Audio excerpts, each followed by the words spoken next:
Gulf Shores, Alabama specifically, where an SUV plowed into a group of high school band members at a Mardi Gras parade this morning during our first hour of Happening Now. Authorities now say at least 12 of them were injured, 4 critically, and police say they have no reason to believe it was anything other than a terrible accident.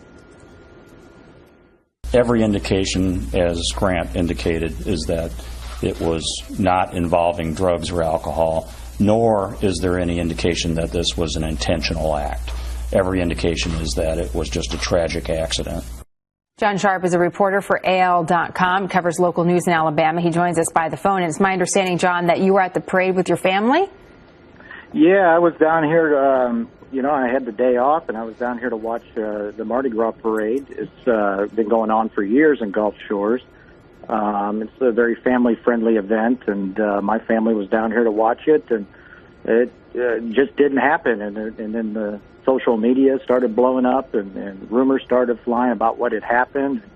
And lo and behold, we heard it was canceled. And that's when kind of the realization of what happened started surfacing. So you took off your hat as a dad and put on your hat as a reporter. And I know sometimes those hats are worn at the same time, quite frankly, right, John? So what have you learned about exactly what transpired here? Well, what we know at this point is exactly, in a nutshell, what you've already reported is that we had a 73-year-old man. He's from Fairhope, Alabama, which is a community about a half hour or so away from Gulf Shores. And he was driving an SUV and apparently hit, according to the police chief at this point, every indication is that it was a tragic accident, but he hit a dozen at this point, that's the number we've gotten, a dozen youth in a band, and their age ranges are from 12 to 17. So I'm assuming it's middle school to high school students that were part of this youth band that's at the very beginning of the parade route. So this happened early on in the parade. And at this point, from what we've been told at a news conference earlier today, that 4 of those youth are currently listed in critical condition. They've been transported to 3 different hospitals in the region, and we are awaiting a 3 p.m. news conference, hopefully to get up to speed on some of their conditions.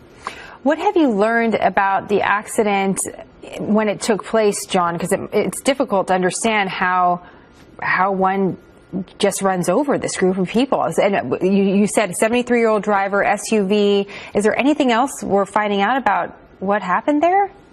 No, we're not at this point. Police are completely ruling out DUI under the influence of alcohol or drugs. They've also indicated that they've gotten no indication that this was an intentional act as well. At this point, their early indications are that it is what it was. It's a tragic accident is what they're reporting. Although there is an investigation going on, the situation's still fluid. The 73-year-old man is currently, with police right now. He's being questioned. They have the vehicle as well, and the investigation's ongoing as we speak. We hopefully should know more by 3 p.m. They weren't even releasing the man's name yet, so again, a fluid situation here in Gulf Shores.